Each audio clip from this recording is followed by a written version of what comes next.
Merci d'être là, Euphrasie Calmont, bonjour. Merci à vous, bonjour. Merci d'être venu, Florent Corzotti, bonjour. Bonjour. Merci d'être là, Constantin, je ne vous salue plus, qu'importe si je dois aller en enfer. Bonjour, SPD. Merci d'être là. Alors, Euphrasie Calmont a écrit Emma ou la rage de vivre. Et puis, je poserai la question quelque part. Pourquoi on va dire c'est un sous-titre. Pourquoi le sous-titre roman contemporain, on y reviendra dans un instant, mais nous n'allons pas déroger à l'habitude de Constantin. Qui est Euphrasie Calmont? Je propose, parce que le temps est parti et que l'ouvrage sera lancé demain, et que ceux qui nous suivent prennent l'opportunité d'être au rendez-vous demain. Demain, c'est à la librairie Notre-Dame, à 18h, pour mieux découvrir Euphrasie, qui est une auteure béninoise vivant en France. Elle est Euphrasie Ronconon, elle est épouse Calmont. Voilà ce que je propose de dire d'entrer sur l'auteur, pour ne pas devoir aller plus en profondeur. Et voilà, on va rester là, puisqu'effectivement le temps est parti, mais comme nous avons pris l'habitude de comprendre un peu plus ce dont il est question dans l'ouvrage, avant de poser les premières questions à Euphrasie Calmont, Florent, est-ce qu'il est possible qu'on fasse un résumé du contenu de l'ouvrage? Euphrasie Calmont parle d'Emma ou la rage de vivre. Alors, est-ce qu'on peut résumer très rapidement? On ne peut pas résumer ce livre, parce qu'en fait, c'est un livre qui s'étale sur une durée qui, à partir du XVIe siècle, et qui rattrape 17 générations après, une petite fille de 9 ans, qui, moi je ne dirais pas elle a la rage de vivre, elle a un besoin de vivre, et autour de lui, il y a un environnement qui la porte, et elle aime s'immerger dans cet environnement-là, offrir à la fois à elle-même et à ses parents cet environnement. En fait, c'est un livre sur l'écologie. C'est une espèce de d'hymne à la nature, la célébration de la nature. Je dirais même que ça a un goût un peu rousseauiste. Et donc, lorsque vous parcourez ce livre depuis le début jusqu'à la fin, vous allez vous rendre compte que, disons, cette fille propose tout simplement qu'on aille à la rencontre de la nature, qu'on vive de la nature, et que par rapport à ça, eh bien, elle donne non pas des leçons de morale, mais des leçons de vie. Comment se comporter aujourd'hui par rapport à un certain nombre de choses et par rapport à des événements qui vous frappent. Donc, de par son comportement, cette jeune fille, cette petite fille, eh bien, nous instruit de comment il faut vivre en communion avec la nature, tout simplement. Euphrasie Calmont, je ne sais pas si vous avez eu, pendant que vous étiez jeune, à l'âge peut-être d'Emma, vous avez eu la rage de vivre. Est-ce pour cette raison que vous avez donné le titre « La rage de vivre » à votre roman? Pourquoi Emma ou la rage de vivre? Alors, pourquoi la rage de vivre? Comme disait M. Coarty, peut-être que le mot est fort, mais cette héroïne est tellement imprégnée d'optimisme et de courage que je ne trouve pas d'autres mots. Et donc c'est plutôt l'optimisme, le courage qui domine dans cet ouvrage-là, assis sur des valeurs. Constantin, la rage de vivre, vous qui avez parcouru de bout en bout les lignes de cet ouvrage, est-ce que vous relevez effectivement dans cet ouvrage des éléments qui font dire à l'auteur qu'Emma avait la rage de vivre, une rage à la béninoise, une rage à l'africaine, ou encore une façon de dire je m'en fous, en tout cas, foutez-moi la paix, comme nous aimons dire par ici. Est-ce que c'est ça, en fait, qui porte Emma dans cet ouvrage? Parce que Florent a dit tout à l'heure, c'est une question d'écologie. Est-ce que son environnement un peu le pèse là-dessus? En fait, ce qu'il y a de particulier pour la rage que l'on pourrait relever chez Emma, c'est que précisément cette rage n'est pas vive.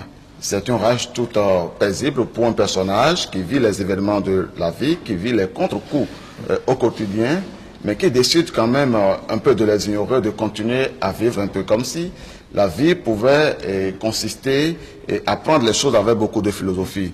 On la voit donc, cette petite fille, en vacances chez sa grand-mère. On la voit en train de se promener dans le jardin. On la voit au marché en train de s'occuper des petits soucis d'une petite fille d'ailleurs de son âge.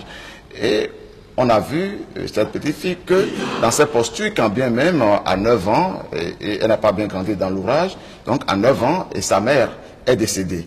Et d'ailleurs, le titre de l'ouvrage est suscité par l'un de ces exemples quand tu es à la fête à l'école où elle est en train de danser, tu as une de ces rages quand tu danses, et c'est à elle de répondre, c'est la rage de vivre.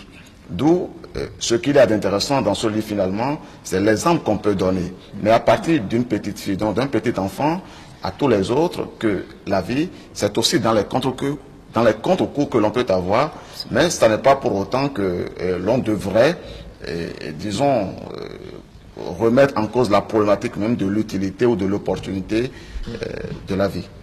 Vous parlez, quand on regarde un peu l'ouvrage, je ne sais pas si je me trompe, un hommage aux ancêtres. Est-ce que je me trompe en le disant phrasicalement? Non, je pense que toute vie est ancrée dans quelque chose. Et donc la vie de cette héroïne, je la vois bien ancrée dans la vie des ancêtres. Comment? Donc, et c'est pour ça, justement, vous voyez, le livre part du XVIIe siècle et arrive au XXe siècle. Parce que Emma, travailler à partir d'Emma, uniquement d'Emma, ça n'a pas vraiment de sens. Dans la mesure où la vie que nous menons aujourd'hui est tellement tumultueuse, mais Emma, elle, son objectif dans cet ouvrage, c'est de tracer un cheminement de paix sur les valeurs toujours. Je reviens là-dessus. Et donc, dans le roman, vous voyez, les ancêtres partaient déjà dans les années 1600 et ils étaient en quête de paix. Ils laissaient le village, les villages de dualité pour rechercher la paix. Et c'est cette paix-là qui transcende dans l'ouvrage. Je ne sais pas si j'ai répondu. Florent Corzotti. Oui, je voudrais ajouter un mot par rapport à ce personnage de Emma. Je voudrais dire que c'est un personnage qui abolit toutes les frontières. C'est-à-dire qu'elle a 9 ans, on a bien dit qu'elle a 9 ans, mais on a l'impression qu'elle en a 50, elle en a 60, elle en a 70. Parce qu'il y a une telle sagesse en elle, de par les propos qu'elle tient, de par justement son comportement également. Elle a aboli les frontières parce que justement c'est un personnage qui est capable de parler à la nature, de parler aux oiseaux.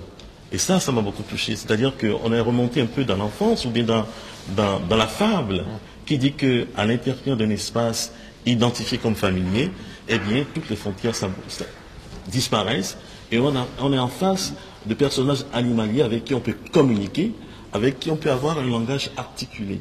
De même que la flore, ce personnage d'Emma parle, communique avec la flore, et je pense que c'est un personnage qui va au-delà, justement, d'une simple petite fille qui est à l'intérieur d'un environnement assez lyrique aussi.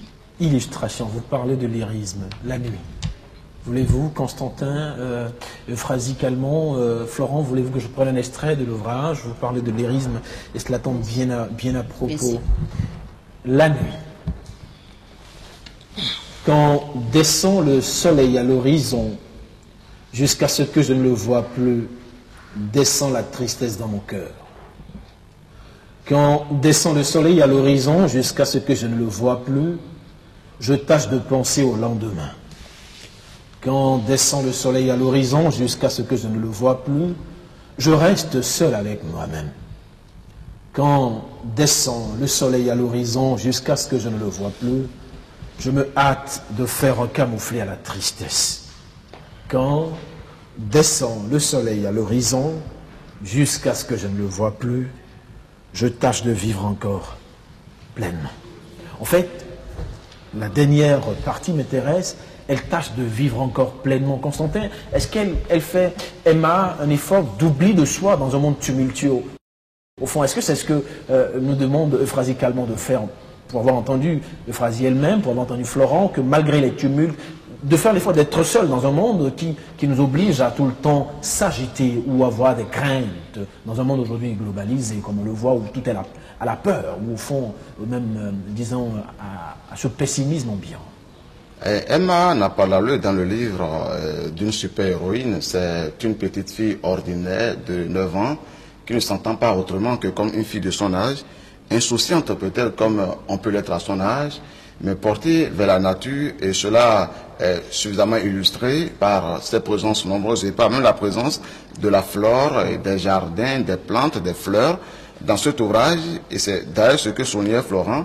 Mais l'autre aspect peut-être qu'il était important de souligner, c'est l'ancrage de l'ouvrage dans l'Afrique, de sorte que les noms des personnages, les lieux, et quand même l'auteur ne vit pas ici, sont des lieux de chez nous reconnaissables ici même, notamment Lomé pour une bonne partie. Mais en dehors de ça, il y a comme un univers, notamment de village. On voit des métiers ruraux, les chasseurs, les cultivateurs, pêcheurs, etc. En revanche, et c'est pour finir... On ne va pas tâcher d'être exhaustif, Constantin. J'ai une dernière question pour finir, que je dois poser à Euphrasie. C'est la dernière phrase du roman qui m'intéresse à plus d'un titre.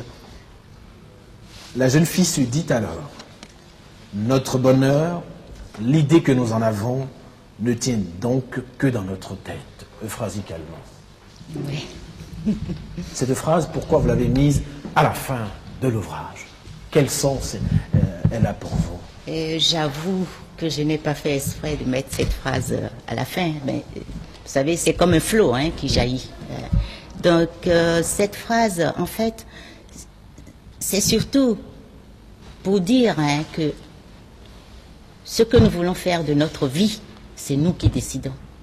Et une fois que l'héroïne a décidé qu'elle ne restera pas à la merci des adversités, elle brave tout. En fait, c'est une façon de dire que c'est ce que nous décidons de notre vie qui nous mène, en fait.